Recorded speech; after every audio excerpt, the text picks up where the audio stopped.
that can be interesting. So namaskar. I'm going to take around say 40-45 minutes, maybe may go up to 50, and walk you through some interesting things which I consider interesting. And then the remaining 15-20 minutes, you have to tell me if you thought those were interesting. In some sense, I want to share with you some of the things that you may already know, because I don't know everyone's background. In other cases, I would tell you something that you have never heard and might fascinate you, might surprise you. And there may be few where it might provoke your thinking in the sense, is this really true? Okay, I mean, is this really something that I never heard, or I heard something that's exactly opposite of what I am telling you? And my goal is, or my hope is, that takes us into our question answer or interaction session, where you ask questions, where you give your comments, and I may make some few comments or give answers. Okay, so with that, I'm going to start sharing my PowerPoint. So let's do it here.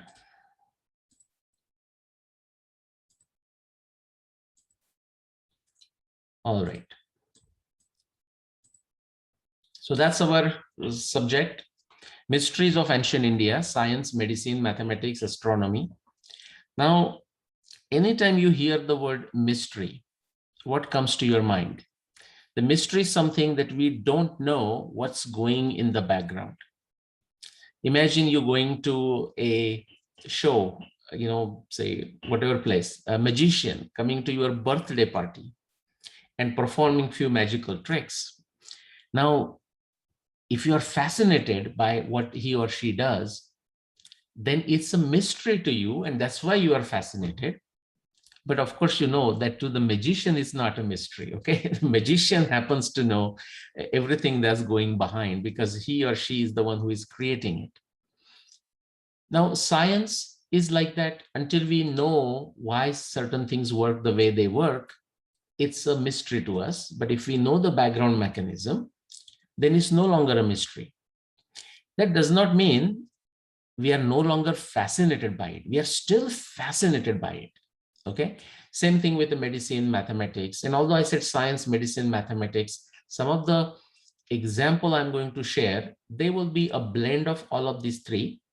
They will be a blend of astronomy and to some extent also technology, that how we made use of, we as a humanity made use of the knowledge to make our life better, to travel from one place to another, to ensure that we have sufficient food, to ensure that we have a good health, so that we can enjoy our life. Okay, so it's a mixture of it. But just to give you some idea, I just split that into science, medicine, mathematics, or things like this. And of course, this is going to be in the specific context of India, but India is part of the world and therefore the world context. Just to set you a background for these mysteries. Okay, this could be information that you know well. This could be information that would surprise you based on what you might be studying in your history books, depending on middle school, high school, and the particular textbook syllabus that your teacher might be using. Or it might provoke you, saying, impossible, what are we talking here? Okay, but this is just a quick one-page summary of my research work of last 30+ years. And this will set the context of a time against which we are going to explore the mysteries of ancient India. So for example, when we hear the word ancient, and what do we mean by that? I mean, 1,000-year-old ago is also ancient, 2,000 years ago is ancient, and so is 5,000, so is 10,000, so is a 1 million years ago. So what are we exactly talking? Just to give you some rough outline, imagine where we are today, that the word today is 21st century. That's where we are. Now, if I ask you your birth year, okay, depending on like you are what, all middle school, high school. So most of you will end up saying 2001, 2002, 2003, 2004, and so on, right? What is that 2004? Well, that's like saying 2004 years, 2004. Some baseline is that 0, which is the basis for the Gregorian calendar or a Julian calendar originally. Now it's a Gregorian calendar, and it is associated, okay, just by a reference. We don't know the historical fact with possibly Jesus, okay, Jesus Christ. Whether there is a historical data, we don't know that, but that's not the subject today. Now, just as a reference thing, because that's the calendar we are familiar with, we are going to use that calendar. I'm going to take you backwards. So minus 5K means minus, so that means 5000 BC, before Common Era, BCE. 10 minus 10K means 10,000 BCE, before Common Era, 15K, 15,000 BCE, and so on. Generally, you might be also familiar with the terms AD and BC, like Anno Domini, the year of our Lord, meaning not our Lord, but referring to a specific religion, Christianity, or BC in the sense of before Christ. Now, what the many academics in America did, initially initiated by many Jewish academics, is that they said this is very religious terminology that belongs to one religion, we shouldn't use it. And so they started something called CE, meaning Common Era, and BCE, meaning before Common Era, but still referring to the same calendar, because we are all right now at least stuck with that calendar. Anyways, so what I did is I started studying Mahabharata. Most of you would have heard the name, where Krishna, Bhagavad Gita, and I extracted all the astronomy descriptions from Mahabharata. And just like you use your knowledge, information to solve a crossword puzzle, okay, or a jigsaw puzzle, in a scientific fashion, when I put that together, it leads us, the entire evidence of Mahabharata text takes us to 5561 BCE as the year of Mahabharata war, which is going simplified, going more than 7,500 years ago. I did the same thing to the text of Valmiki Ramayana. I extracted close to 600 plus astronomy descriptions from Ramayana. In case of Mahabharata, close to 300. And the Ramayana, again, solving it like a jigsaw puzzle, crossword puzzle, in a scientific fashion, it takes you to 12,209 BCE. And because we are going to talk about the science, medicine, astronomy, mathematics, I'm just setting up a stage. In fact, briefly, I will show you what are some of the things that I used to actually arrive at this date. And then Rigveda, okay, I know you heard a few talks on the Vedas, different Vedas and whatnot. The Rigveda, one of the oldest texts of humanity, the oldest text of humanity that is available to us, available to everyone in the world. What is the timing of it? Again, this time I did not use astronomy. Remember, science is very broad. This time I used the geology evidence, the hydrology evidence, the river evidence, the change of rivers' paths, what kind of water quantity they had, and so on and so forth, match with the descriptions of those rivers in the Rigveda. And what that tells us, it doesn't give us an exact date, but it says our Rigveda, or some portions of our Rigveda, are definitely older than 24,000 years. So for simplicity, I'm going to give you a mnemonic formula. Okay, if you know the multiplication table of 7, this should be easy. If you want to, as a crude way, you want to remember, Mahabharata happened more than 7,000 years ago. Ramayana happened more than 14,000 years ago. So 7 times 2, 14. And the old portions of Rigveda are definitely older than 21,000 years. So 7, 14, 21. That's an easy way to remember. Now, this one I did, took me some 30 plus years, but I published my first book on Mahabharata in like 2011. And since then, I have found tremendous scientific evidence from multiple different disciplines of science. And if we get time, at least I will highlight a couple, or at least maybe 4 or 5 different disciplines.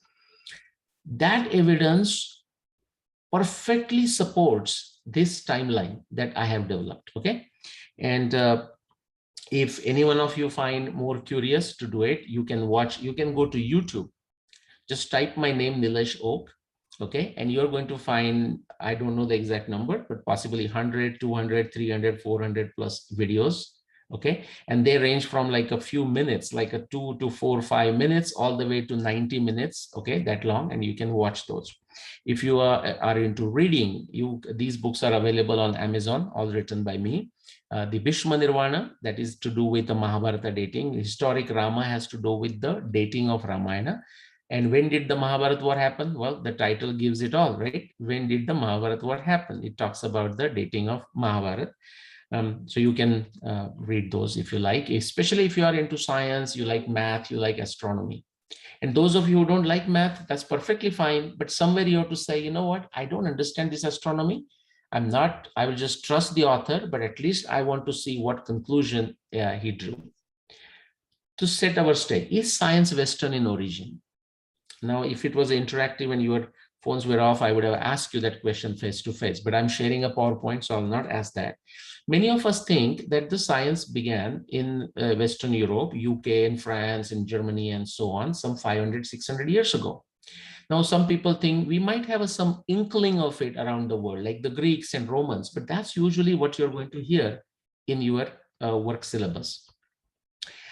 Some of you, though, again, who are in reading, this is not a very big book, but I'm going to encourage you, if you are interested, you can read it. You can even download PDF from few sources.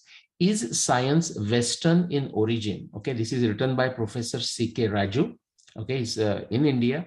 He has done some tremendous work in many different areas. I'll not go there, but this is an easily readable book. Is science Western in origin? And the answer in that book, he says, is no. Okay, now that is not to discount some of the great work that is being done in last 500 years in the Western world, right? So some of the names that comes to mind, some brilliant work, right? So Copernicus and Tycho Brahe and Kepler and Galileo and Newton and Einstein and Lagrange and Faraday and Maxwell, just long list, okay? Beautiful work. But some of the foundations, not some of the, many of the foundations that came from around the world, such as civilizations of South America, civilizations of Africa, like Egypt, for example, civilizations like our Indian civilization, civilizations of China, and many other places around the world, okay? That was the foundation for what Europeans could do in the last 500 years. Now, again, if it was interactive, I would have asked you this question. You are in from middle school to high school. What is science, or what is the logic of scientific method, or what is scientific method? Now, I'll just give you the answer, and in the interaction session, you can tell me if I told you the right thing or not, or if you don't agree with me, tell me what is the right method as you see it. Sir Karl Popper, best known philosopher of science of this last century, the best philosopher, okay? Now, he put it, well, he did not invent it, he put it, which was well known and a very nicely put definition of a science, modern science, you can say, or logic of scientific discovery, logic of scientific method. He says, what is science? You start with a problem that is not solved by anybody else, with the existing theorems, existing theories, and you try to solve it. To solve that problem, you propose a theory. Okay, now that doesn't mean the theory is right or wrong. We don't know that yet.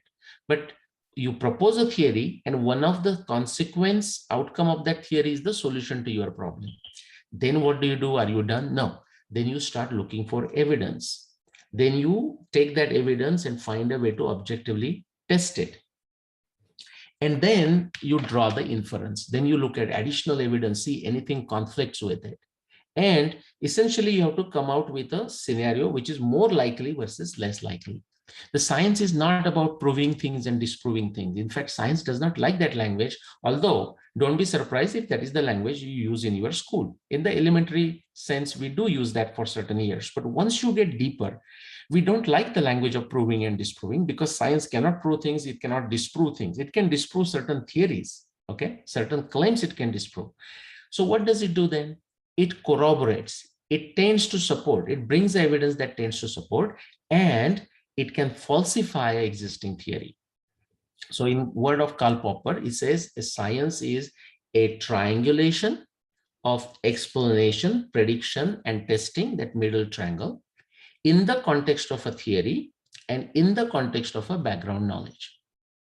Okay, now what if I tell you that what that I just described as a very succinct definition of Karl Popper, it is given even in a much sharper way, in smaller words, in one of the darshanas. I know you did darshanas yesterday, or maybe it could be day before, I forgot, whatever was the first day.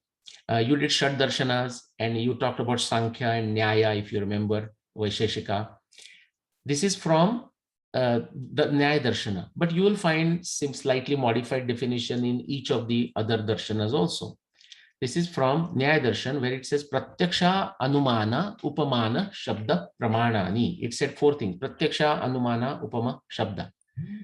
That is basically nothing but that triangulation plus the background knowledge. The Shabda is like a background knowledge, but it also means the evidence. So all the five things are actually given there. Something else we need. Besides the method, we also need a certain attitude, okay, towards exploring these things. Whether history, whether science, whether medicine, it doesn't matter. Our own health, our own nutrition, we need a scientific acumen. It's not biased, it's not blind, and it's not extreme, okay? It's willing to change in the light of new evidence. Now, if you hear, do you tell me, I mean, well, again, it's not interactive, but you might have heard this. In science, how do we begin? No claim is intrinsically valid. Just because somebody told you something, for example, somebody would have told you, you know what? Actually, it is all the planets are roaming around the Earth. Earth is at the center. Now you would laugh at this because now you know Copernicus' work and Kepler's work and Newton's and Einstein. But if you go back only 600 years ago, the entire Western civilization was factually believing that Earth is at the center, even 400 years ago. Okay. So now how do we decide? Now Copernicus came and said, no, that's not true. It is the sun that is at the center. Now there is a conflict. How do we decide? Well, science says no claim is intrinsically valid. Well, Nyaya Darshana, thousands of years ago, don't know how old is Nyaya Darshana? We don't know exactly.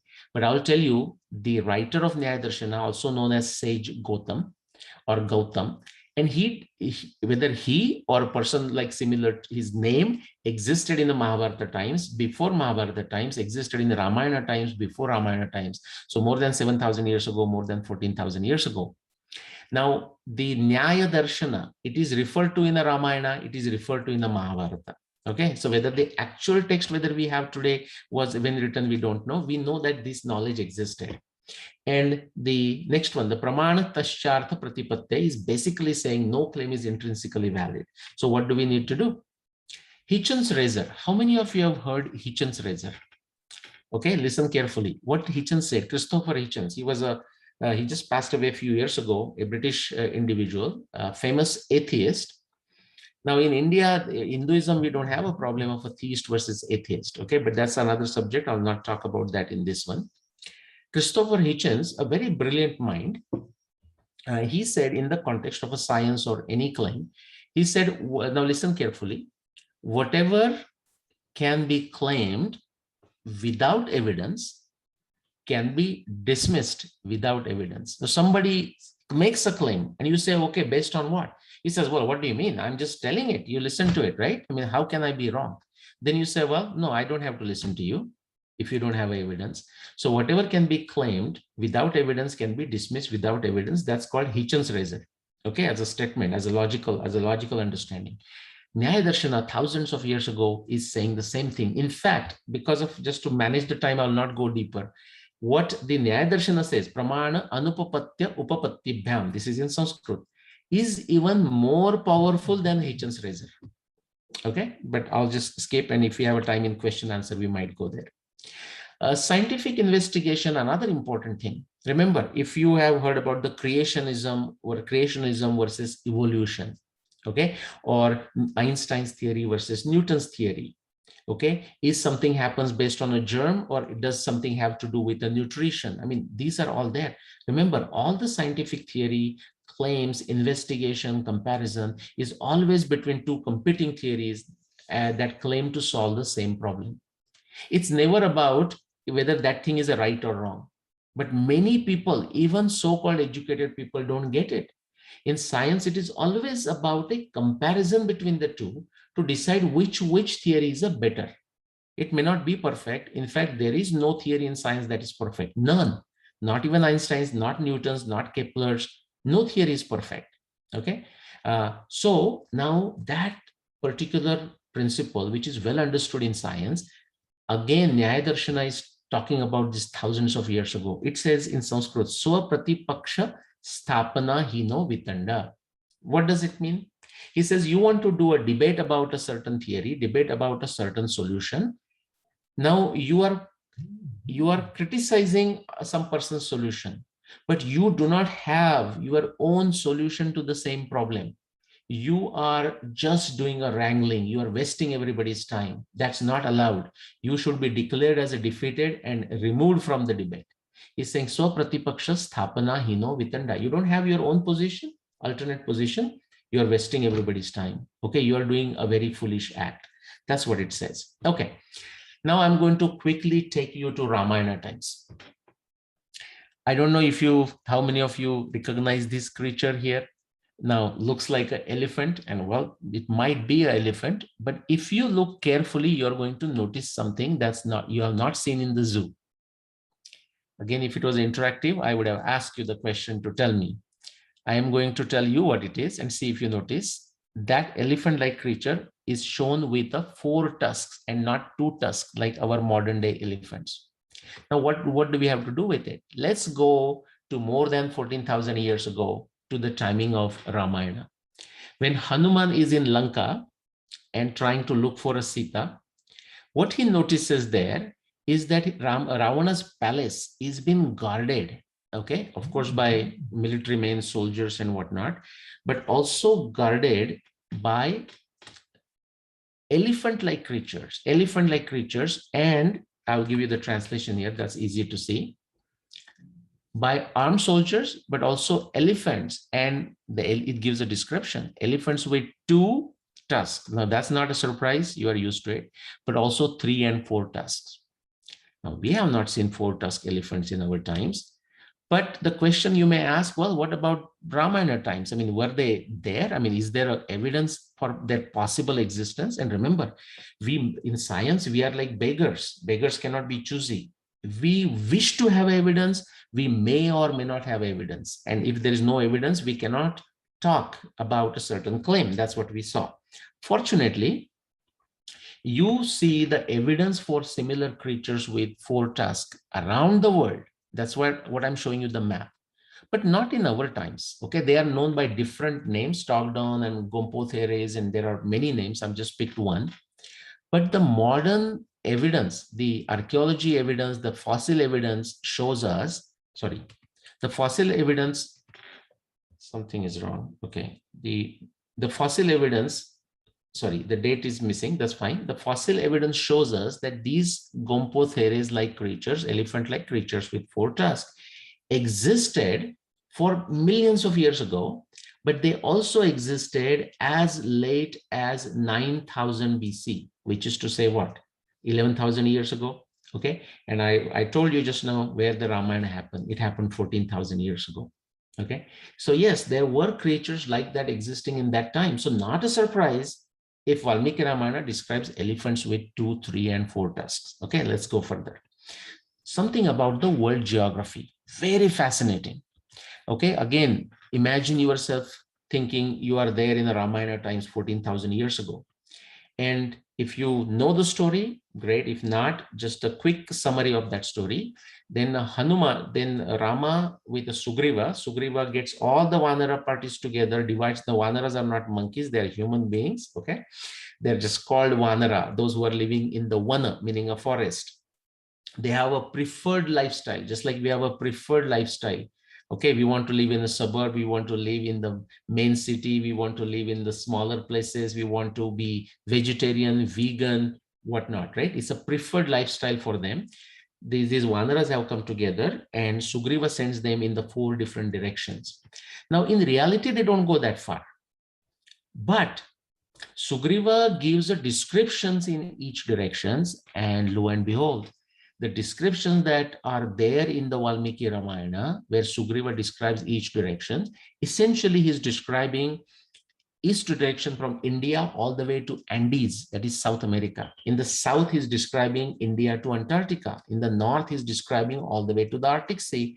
And in the west, he's describing all the way to the Alps. If there is any area that it appears he has no good knowledge of, that is the Atlantic Ocean and area surrounding it. Okay, that what he doesn't seem to have a knowledge. In the west direction, he does possibly know up to Spain. Now, this may surprise you, this may shock you, but let me tell you something else.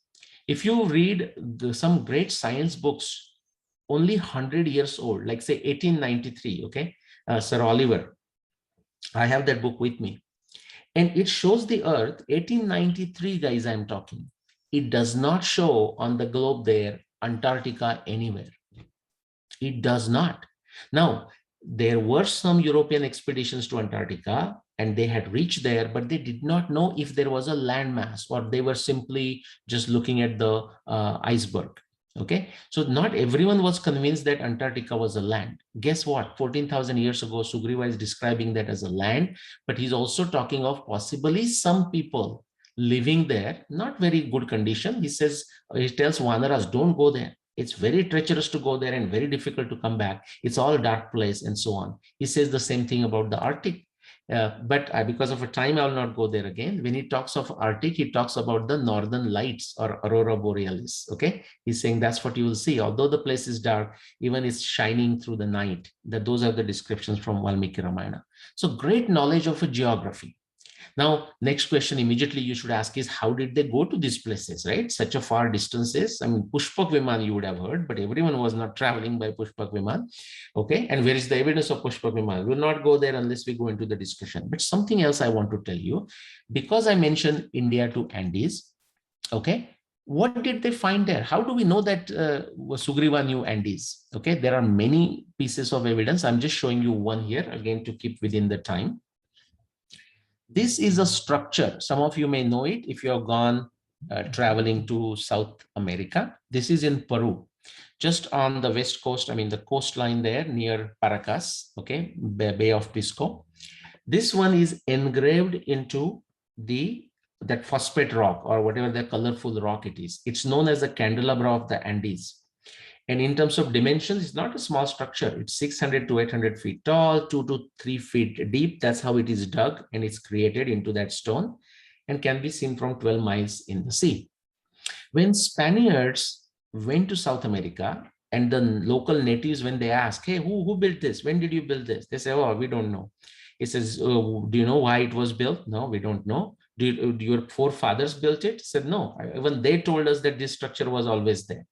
So the locals there knew the structure, Spaniards found it, but nobody knew why this structure existed, when it was created, what was the purpose. Guess what? Now I'm just giving you one astray reference, but I have given the talks. You can check those on the YouTube called Sugriva's Atlas. Okay, and you will see this a detail going from all the way India to South America. But just this one. Now guess what? Valmiki Ramayana gives a beautiful description. I'll give you a crude translation for those who cannot read the Nagari script. Okay. Trishirah Kanchanas Ketus Talas Tasya Mahatmana Stapita Parvatasyagre Virajati Savedika. A three-headed, like a trident, like a Shiva's Trishul. Okay. A three-headed golden flag shining on top of the mountain with the base at the bottom. It says Savedika. If you have seen a Homa, in the mandir, in the temple, like, there's a rectangular frame that they put the fire and then do swaha and so on. That Vedika, Veda Bhumi, like for the yajna, is also, you can see here, just like a structure, like a rectangle at the bottom. Okay. But Valmiki Ramayana doesn't even stop there. Again, remember, we are talking 14,000 years ago. It also tells you why this structure was created. Okay. It says Purvasya Dishi Nirmanam Krutam Tatri Dasheshware Tatah Param Hemamaya Sriman Udaya Parvata. This structure was created by Indra. Hopefully you have heard that name, or you just in general know. Okay, that's a very famous deity in the Rigveda. And it was created by Indra. Now, you may not know all of this detail, but Indra is considered the designated deity for the east direction. Now, remember, Sugriva is giving the description of the east direction. Earth is round, so somewhere you have to stop.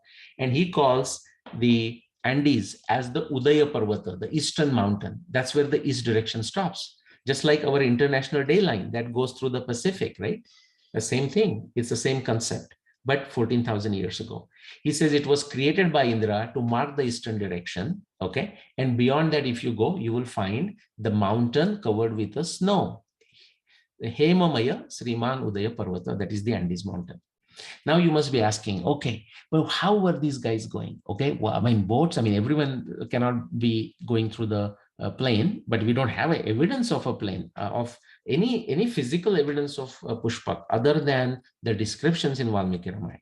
Now, put your scientific hat. That's why we don't have to say, therefore, Pushpak Viman didn't exist. That will be very illogical. But we cannot say that Pushpak Viman existed in this fashion. This is how the design was. This was the fuel. No, because we have no information. So it has to just stay there, sit there as a description in our Valmiki Ramayana until we are lucky to find some evidence. But let me show you what evidence is available for navigation going by the oceans. What I'm showing you is the geological map of a port structure near Pumpuhar in the southern part of India in Tamil Nadu state, okay, the east coast, the place Pumpuhar. And Pumpuhar, the modern day Pumpuhar is right here. But when the scientists, researchers, oceanography researchers did the research, do you know what they found? Deep inside the ocean, there are layers of ports, okay, inside. Now they are underwater. But if you go back, for example, again, my date is gone. So 20,000 years ago, this port 1, P1, this port is as sophisticated as the ports existed around the world 500 years ago. Listen carefully. A port that existed 20,000 years ago on the east coast of India near Tamil Nadu is as sophisticated structure-wise, the whole logistics-wise, the way the ports existed, sophisticated ports existed only 500 years ago, 1,000 years ago, 2,000 years ago. Now what happened? When the ocean came, that port was gone. Then they rebuilt the port, the P2. Then again, ocean water level is rising. Then they built P1 and the story goes on. My point is, a sophisticated navigation existed in India going back to 20,000 years. And Ramayana, I'm talking only 14,000 years ago. This is not to say only 20,000. We have evidence of going back only up to 20,000 years ago. We just don't know how far back it existed. Okay, so now they had sophisticated navigation. They had a sophisticated knowledge of geography. Okay, what else they had and how they built it. So is medicine Western in origin? Okay, what is your answer? Well, in the modern times, yes. I mean, a lot of stuff is happening in this. Like we see the sophisticated hospitals, sophisticated instruments. Just so that you know, I worked for a General Electric company and I sold the MRI machines and the CAT scanner machines and various other equipment. I sold power plants. I sold aircraft engines. Okay, so yeah, a lot of technology. But just take vaccination. I mean, we know all of us are sitting home, wearing our masks and all of this with this corona thing. Okay, what do you know about vaccination? Again, if it was interactive, if I would have asked you, I know you would have said Edward Jenner. Sometimes people give a wrong answer. Pasteur, Louis Pasteur. Yeah, related to germ theory. But as far as the vaccination goes, what you would have studied, what you would have heard is Edward Jenner, right? And the UK folks, they are also very proud to tell, hey, we invented this, we discovered this and gave it to the whole world. I'm going to tell you a true story today. That's not the whole story. There is an element of truth in what story is told, but not the whole truth. In fact, only 10% of the truth. Okay, so what is a typical story that you might have studied, or if you go to Wikipedia, you're going to study? Wikipedia, again, is okay for a typical information. But please remember, especially I'll tell you just limited subject of Indian civilization, Wikipedia is a disaster. It's a disaster. Invariably, it will give you a wrong information, but it is given in such a polished manner, you will not even realize that they're giving you a fake stuff. Okay.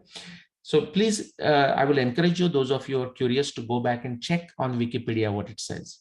Well, this is what we know. Edward Jenner was born in 1739. He became a doctor in 1792. Then he started working on experiments around 1996. And very soon, then he came up with the vaccination. Why vaccination? Because cow, okay, was in Spanish, vaca or vaca. Latin vacca. That's why the vaccination. I will tell you, I don't know if you knew that but the Sanskrit old Rigvedic word for a cow is also a vak. Okay, we are going back more than 21,000 years ago when none of these even languages existed. Okay, then finally the vaccination came out. Okay, and we should give a credit to Edward Jenner for doing this. I mean, he was criticized like you won't imagine in the Europe. Everyone was laughing at him when he was doing this. Okay, but what was his confidence? His confidence, it goes back to India. How many of you knew that? Okay, and also China, but the Chinese method did not work in the Middle East and did not work in Europe. So this is a talk by itself. I have given 10 series talks, 10 series documentary on this, so I'm not going to go in details.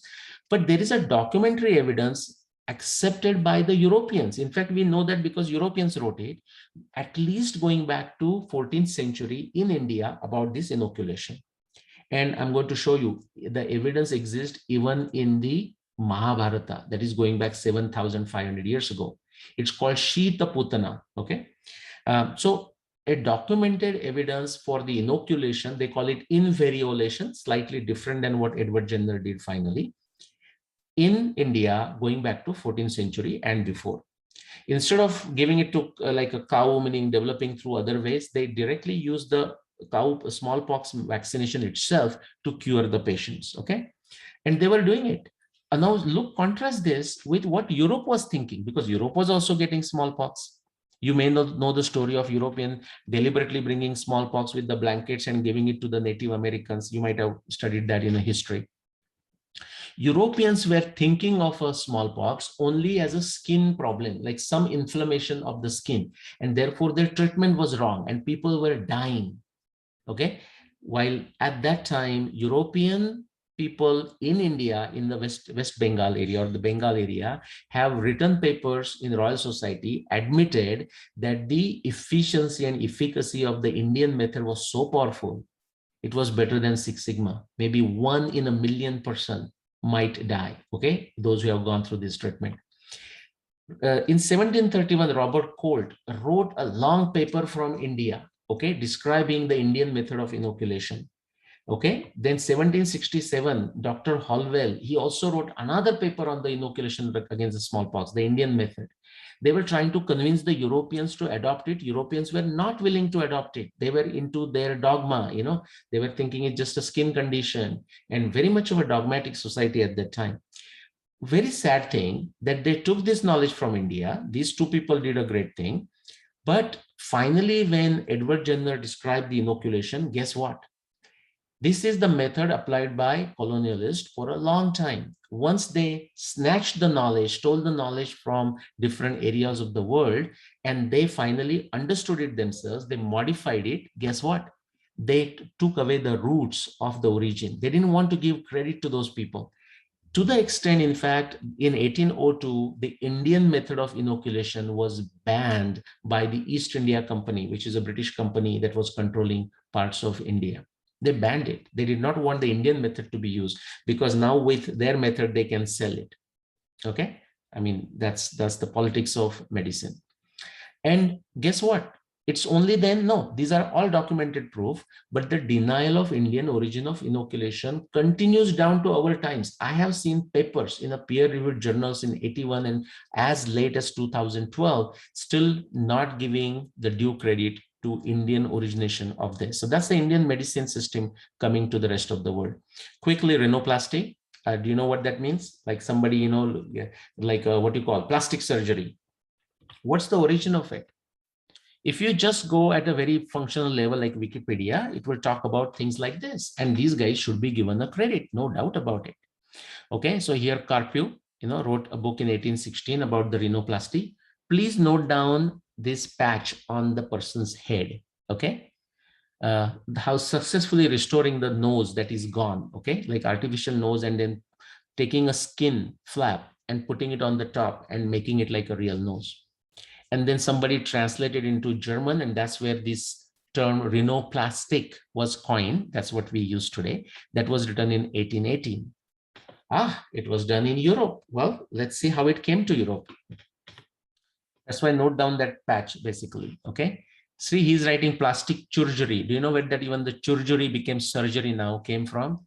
It is from a cut Kritika, cut. The C can be K or C because of how they spelled. They didn't have any proper rules. It comes from the cut, surgery, okay, from India. And I'm going to show you that. In fact, it started in 1794. The two British officers saw a nose operation, rhinoplasty, the name didn't exist in that way, performed on the streets of Pune in India in 1794. They wrote about it in Europe. It made a big revolution and everyone started studying this method. They sent their senders, messengers saying, please find out, is this really true or somebody made up a story? Okay, a lot of work happened, and the diagrams that you are seeing here are actually, look how the man looks. Okay, there is a name. His name was Kosaji, okay, in Pune. His nose was gone in one of the war fighting, and it was replaced by a potter on the streets of Pune. The surgery was not restricted to some sophisticated, journal. I mean, somebody who has got the graduation certificate in a master of surgery or something. Actually, everyone was capable, like a barber. That was the same case in Europe. They were doing it. They got this from India. They made detailed drawings. Then Sir Hamilton found another manuscript because, they thought, okay, only people figured out on their own, and maybe there is no methodical scientific way of doing it. Well, they were wrong.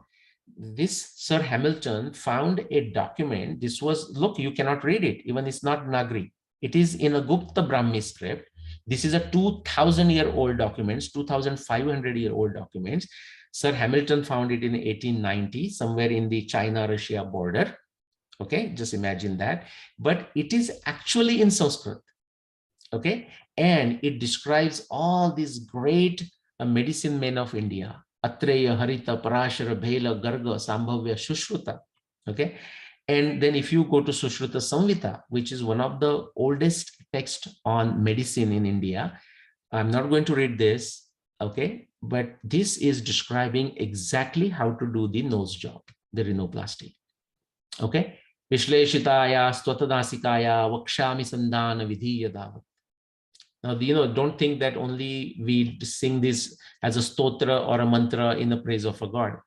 Many times, even the praise of a god has a meaning beyond just the praise, but sometimes it is not understood. This one is describing how to do the nose plastic surgery, what medication to use, how to take care, how long does it take for it to heal, and so on and so forth. So beautiful. Now, this is in what? 1890. But even 100 years after, okay, you will still see British trying to deny the credit of rhinoplasty.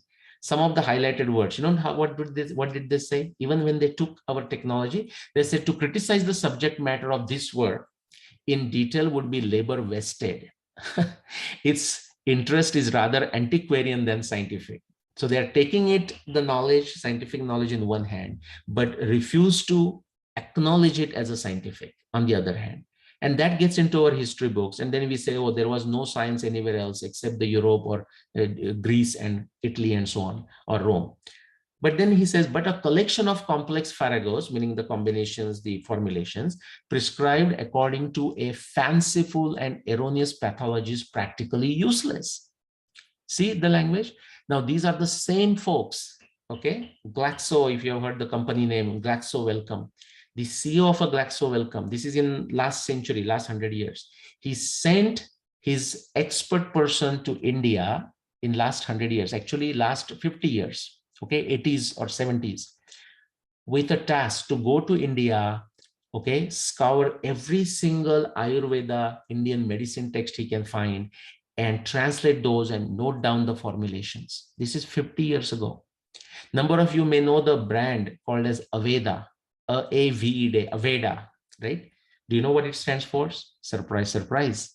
Now it has been bought by somebody else, the company out of Minneapolis, big company. You'll see the stores in malls and whatnot online through Amazon. It stands for Ayurveda. The founder here got two Ayurveda specialists from India. This is not a long time ago. I'm talking of 30, 40, 50 years ago, less than that. Who were Ayurveda experts, brought them to Minneapolis. They made many of the basic formulations for Ayurveda, the Aveda products. And that's how it is. Now they're improvising it. Okay. So, but why he didn't put it Ayurveda, he put it Aveda. So now most of the people just don't know why it is called Aveda, just another brand name, right? Okay, let's go fast. Yeah, so Carpio sent people. So there were sincere peoples there, right? So they sent and saying, is this really true? And there were locals in India, their officers in India, and they admitted, what are some of the things? They said, I did myself the honor to write to Sir Charles Mallet, who had resided many years in India, who obligingly confirmed to me the report that this has been the common operation in India from time immemorial, this rhinoplasty. Or Mr. Lucas, another English surgeon, was in several instances successful in the operation, which he copied from the Hindu practitioners. Don't be ever feel awkward, inferior, guilt to say Hindu. These people are saying it in a glorious terms about the Hindu methods, Hindu science, Hindu technology. Why you should feel any shame of any kind? Sometimes your parents may feel that, and a grandparents. Okay, now make that change. Okay, all right. So lots of instruments. Now there are 300 plus instruments described in Sushruta Samhita, but let me walk fast through it. What I have shown using the kind of research I do, and I'll encourage you to watch my videos and whatnot, or read books. I have shown that the Sushruta, the surgeon, the Sushruta, we don't know his exact timing, but based on the evidence that we have, not just one evidence, tremendous, huge evidence, triangulation of evidence from different sources, from Sushruta Samhita, from Garuda Puran, Mahabharata, the dating of Mahabharata, it goes to definitely more than 6000 BC, which means what? More than 8000 years ago. All that I shared with you, some of the things, it goes back to that time. Okay. And of course, they were updating. So some new instruments might have been added to what we have as a current Samhita and so on. How many of you know that dental surgery was performed in, well, let me put it the other way. Where do you think the location and the timing of dental surgery? Okay, the oldest dental surgery for which we have a evidence. That's not to say that it might not have been performed before, but the timing I gave you just now, 5000 BC to 7000 BC, and the location of that was India. Okay, now this information, if you go to Wikipedia, type dental surgery, and how you will find it. Do you know why? This is a biased word. Be aware of that. That doesn't mean we have to always worry and just walk around thinking everybody's biased against me. No, there are great people everywhere. But the bias is so much that this paper finally made it to Wikipedia because it is written by someone who is non-Indian, and is published in America or Europe. Okay, that person with evidence has admitted that the oldest evidence of dental surgery comes from India, Indus Valley civilization, and it goes back to the timing of it to 5000 BC to 7000 BC. Okay, that's like 7000 to 9000 years ago. Now, what happens is, like here I showed you, this temple is the Krishna temple in Dwarka. But this is a modern temple, by the way, not from 7000 BC. But remember, Mahabharata timing is a 7500 years ago. That is when Krishna's Dwarka was flooded. Okay, so we only have a description of Krishna's Dwarka. Now we created a new Dwarka in remembering our Krishna. Okay, so now what happens is many artists draw the paintings of Dwarka, imagining based on the descriptions of Dwarka, which are there in the Mahabharata and other texts. But we don't have any physical evidence. Some physical evidence that takes us to 7,500, 30,000, but not the whole description of it, because it's gone underwater, like Atlantis story. But these are some of the paintings, the imagination of Dwarka, or like this, you might have seen those. Quickly, the last section, and we'll stop. Now, astronomy, mathematics, I'm combining together because think of it, the Indians did not do anything just for the heck of it. Okay, they did it because it was going to be useful. They were extremely practical, extremely pragmatic people. Okay, now I'm saying they were as if in the past tense, as if we are not. No, I don't mean that.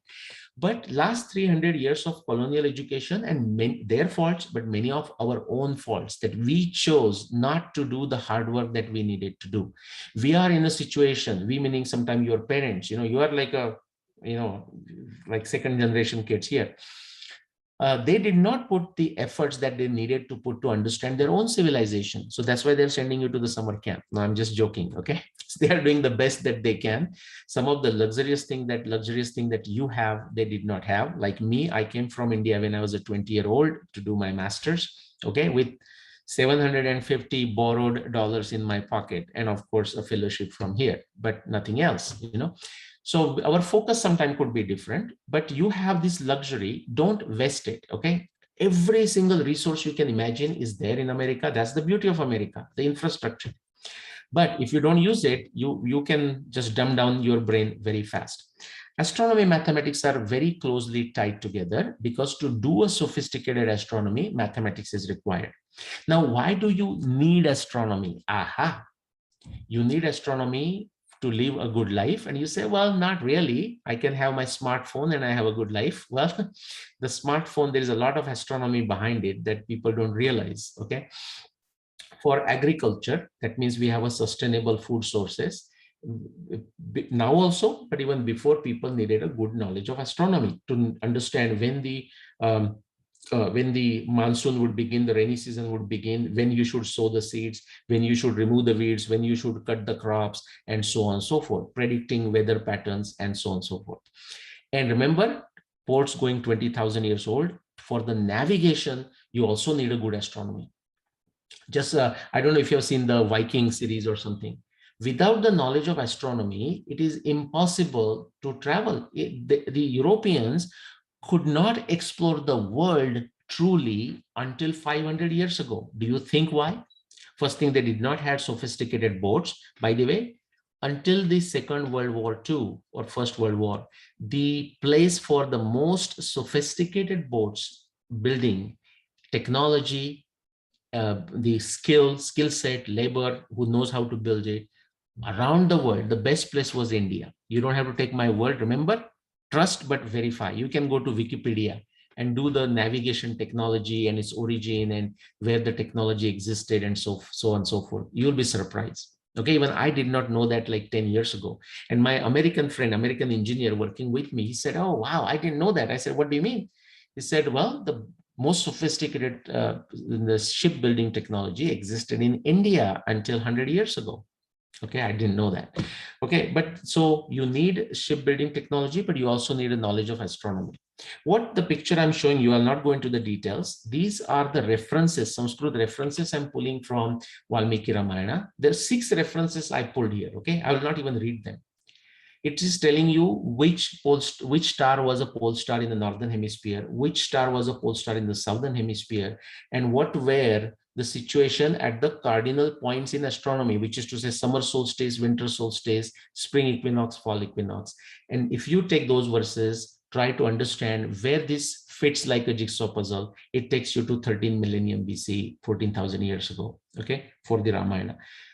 My point is the astronomy, Indian astronomy was so sophisticated, okay, that when they just simple gave a descriptions in our epics, in our itihasa, like Ramayana and Mahabharata, guess what? The evidence is so rich that it can take you and it allows you to find exactly when Ramayana happened, exactly when Mahabharata happened.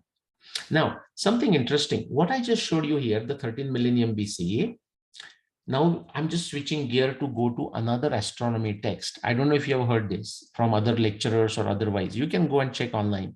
Okay, Wikipedia. Not everything is correct, but some information, good information you'll get. There is a text called Surya Siddhanta. It's an astronomy text. Now from that, this is like took us 8 years to do this, myself and my another co-researcher, Mrs. Rupa Bhatti. And if the timing works, she will actually come to your group and talk about the ancient Indian architecture. She's an architect by profession, but also a phenomenal astronomer. Okay, we worked together, and again, without going into the details, we found 3 specific references from one chapter of Surya Siddhanta. And scientifically, if we have to find out all 3 coming together, or each of one of them coming together, not even all 3, but the beauty is that all 3 also match to this one particular time. Guess what? It is the timing of 12,000 BCE. So Surya Siddhanta has something, and Surya Siddhanta is much older than that, but has references that are 14,000 year olds, just like a Ramayana. And the situation that Surya Siddhanta describes for the pole stars, the Vega in the north and the Canopus in the south, is exactly what is described in the Ramayana, a totally different text. Okay, so now you start getting the quadrangulation, triangulation, biangulation, evidence, same evidence supporting this from multiple pieces of evidence. Just quickly show you, if you want to propose a theory, remember the 5 things that I showed you: theory, evidence, objective testing, logical inference. That's how you have to do it. If anybody is making a claim, you have to ask, what are these 5 things? These things are given in our modern science. These things are given in our Nyaya Darshana. I showed you something, but there is something more called Avayava. Because of time, I'm not going to go there. You must explain the statement of a theory. You should, that theory decides what evidence you will look at. That's what Einstein also said. It is the theory that describes what we can observe. Okay. Then you objectively test it. Okay. Meaning whatever I see is what you should be able to see. Just like your chemistry experiments, the titration and whatnot. Logic, or looking through the binocular and looking at the star and noting down the color. Then you logically bring the conclusions, and you also explain what background knowledge you assume you used in that. So based on that, I had done this Ramayana dating. Quickly, last one. Mahabharata dating, there are 300 plus references, but this one particular reference is, it's like simply saying in the panhandle of the Big Bear, Big Dipper, that you would have seen, the Ursa Major, Big Bear, Big Dipper. That 2 stars, this one star called Vasishtha, another is called Arundhati in Indian astronomy, modern astronomy, Alcor and Mizar.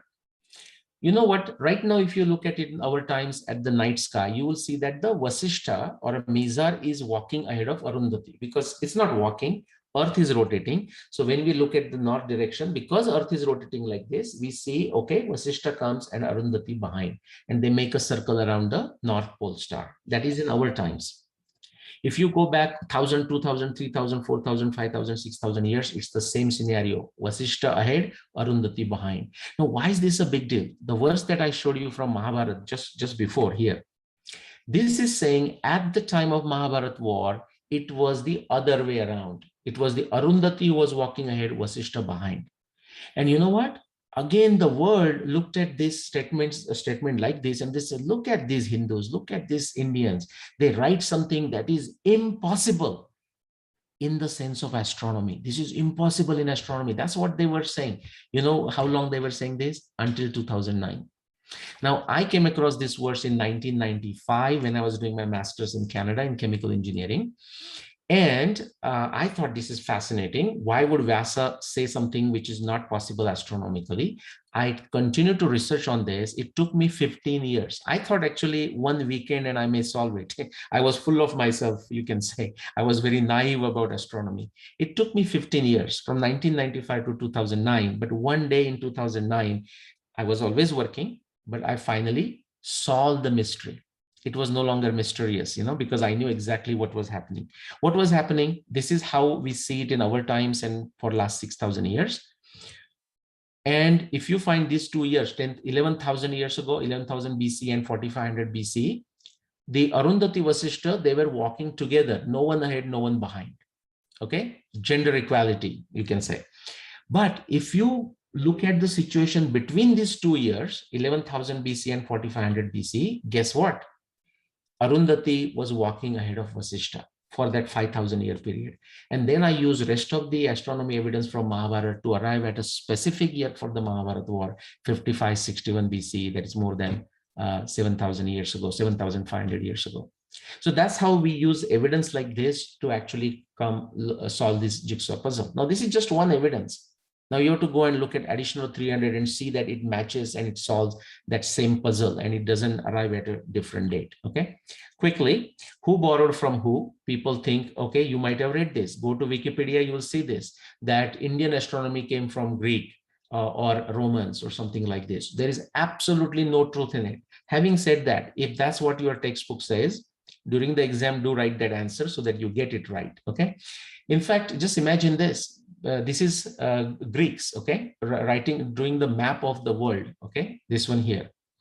Now, do you know something? The Black Sea that they show did not even exist at the time of Mahabharata war. And Mahabharata has extremely sophisticated astronomy. Ramayana has sophisticated astronomy. Surya Siddhanta has sophisticated astronomy. And that goes back thousands and thousands of years. Okay, I'll just skip through this, that Indians knew thousands of years ago that the earth is round. Okay, this is what from Surya Siddhanta. Quickly, do you know how many nautical miles are there around the equator? Nautical miles, because they were going by the oceans, right? That number is 21,600. Do you know where that number came from? It came from Indian astronomy. Okay, because when you look at it, Indian astronomy described it, it divided the whole circumference of the earth into 21,600 parts, because one arc minute is the resolution of your naked eye, and the captain of the ship going there should able to, of course they might use binoculars, but just looking with a naked eye should able to point out where they are in the ocean. Okay, and because of time I'm going to stop here, but that number is because of Indian astronomy, the 21,600. It also shows that the measurement was made on the equator, and only astronomy in the whole world, ancient astronomy, which talks of making the measurements from the equator for precise and accurate measurements, is Indian astronomy. Okay. All right, let me see. This is a quick comparison between a Greek model versus the Indian model. So anybody telling you that the astronomy came from Greek to India is dead wrong.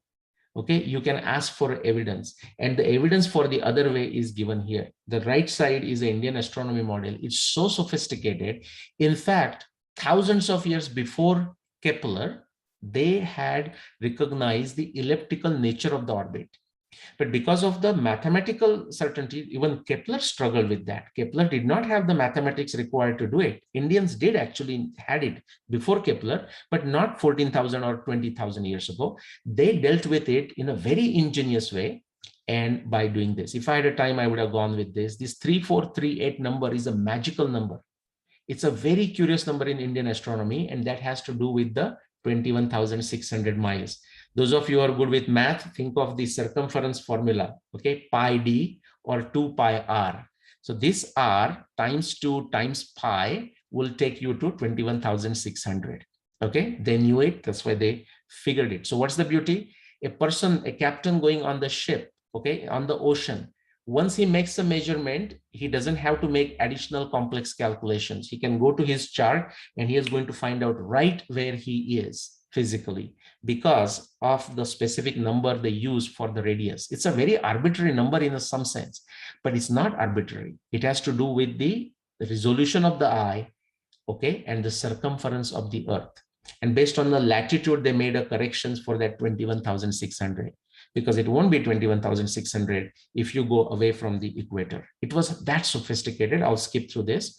How old is Indian astronomy? Just quickly the numbers. This is all research done. It is already into books. It's already into peer-reviewed papers.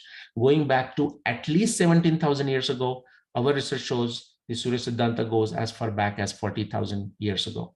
Okay, big deal about the pi, the last one. Sorry, I took time. People say, what is the formula for pi? The perfect value for a pi couldn't be found until a certain series, a mathematical series, came to America or came to Europe from Kerala, the state of Kerala, okay, which is a Kerala mathematics they call. It's the Indian mathematics. The Europeans tapped into Kerala, so they call it Kerala mathematics, okay. This is from Aryabhatiya. He gives a approximate value of a pi. Why approximate? Because remember, he's not just interested in impressing people saying the actual value of pi is 3.1416238.4. No, no, no. He wants to use this for practical purposes of agriculture, navigation, doing calculations, and so on. So he has to stop somewhere. Okay. And he says there that he says this is not an exact number, this is approximate. Asanno, asanno, that means approximate. Okay. You will find, so if you go to Surya Siddhanta, another formula that gives you pi. So no big deal about a pi. Okay, and I'm going to stop on this slide. Again, if you're interested, you can listen to my videos or read my books. So after that monologue of mine, if we have some time, Kavita ji, let's see if there are any questions, comments. Yes, thank you very much, Nilesh ji. It was excellent and outstanding. Thank you so much. I personally found it very interesting, and I believe most of our participants agree with me. So the session is open for question answers or anything they want to add to, ask to, or question to. Thank you again. Please. Nilesh ji, I do have a question for you. You know, this was one of the most fascinating things I've ever heard. This is a very, very great research. But I'm just wondering, what made you interested in doing this research? Because, you know, you seem like you have a very successful career. You could have not done this research. You could have been playing cricket or doing golf on the weekend, but you decided to go into Vedic research and find all of this mystery. Why did Yeah. you do Okay. Well, I do play golf and cricket too. Okay. And it? yes, I was. See, I have another slide that, but great question, by the way, Avi. Absolutely great question. I mean, that's a foundational question. And I show one slide where I talk about the basic ingredients that we need. And Krishna talks about them in Bhagavad Gita. Mhm. Okay. He talks in a positive and negative both languages. He says, Adnyascha ashraddha dhanascha samshayatma vinashyati. So to do this, we need a shraddha, like a reverence, conviction, that this is something exciting is here and let me find out. Then we need jidnyasa, which means curiosity. Okay. And then this is beautiful. We also need samshaya, which means doubt, a very creative doubt. We cannot blindly accept anything. Then only the question comes of doing something. So to answer your question, it was my curiosity, just my curiosity, like me growing up in India. And sometimes you guys will struggle it, and you will struggle more than even I would, because I was at least had an Indian background there, everyone in India. But when I was growing up, these are the extremes I heard. Like when I'm talking about the Indian civilization, Indian text, and so on, the kind of answers I got were extremely binary. Like I'm talking when I'm like a 10-year-old. The one answer is like, man, everything is there in our text. There is nothing else as if needs to be done. And that is wrong. I know that is very wrong. There is so much in our text, but you can never say that the progress is done. No, neither a material progress nor even a spiritual progress. Even in spiritual, we have to do experiments to learn more. Okay, so that's one extreme I heard. The second extreme, which is kind of a postmodernist type of thing, we didn't hear the word use postmodern then, but sort of a very anti-civilizational narrative, which is to say there is nothing in these books. These are only, you might have heard the term Avi, the cow. If it talks about Hinduism, it's a cow, caste, and curry. There is as if nothing more. So Mhm. they said, no, it's all about like, some rituals and this and that. And I said, no, the truth has to be somewhere in between. Let me find out. My curiosity that led me to this. Mhm. Wow.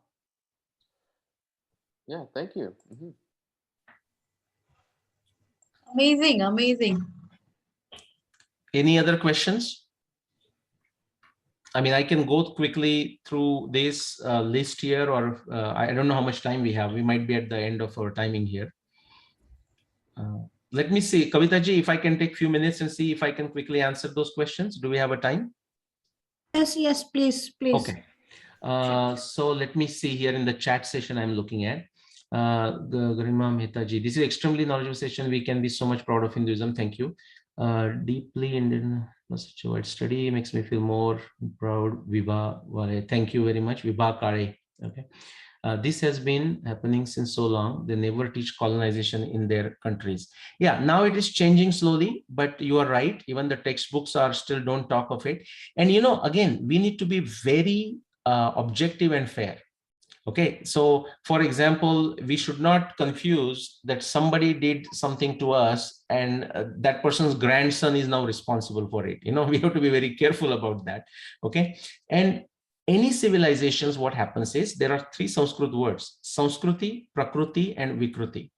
Okay, Sanskriti is like going beyond, what is basically expected from a ordinary decent behavior. The Prakriti is a mainstream decent behavior, but Vikruti is like a distortion of certain concepts. And yeah, it happens. I mean, India never had a caste system, but even the Varna Jati system that we have, some bad elements did enter the system. We cannot just deny them, right? So I'm saying we have to be very objective and try to fix those errors. They happen all the time. Course correction. A pilot's flying a flight, when he sees because of the storm or something, it has gone some path, he or she makes a small correction so that you reach your destination, San Francisco or Chicago or wherever that may be. Okay, let's see. This has been happening. Okay, for rich culture, India is blessed to have. I'm just looking if there is a question. Okay, rich history made the world know all above. this gentleman, thank you. Thank you, Kavita ji, for, okay. Is there any, yeah, thanks to Kavita ji for finding me. I agree. Okay. Is there any website except all this info? Well, there are many websites, but if you go, a number of you would be on Facebook or Twitter.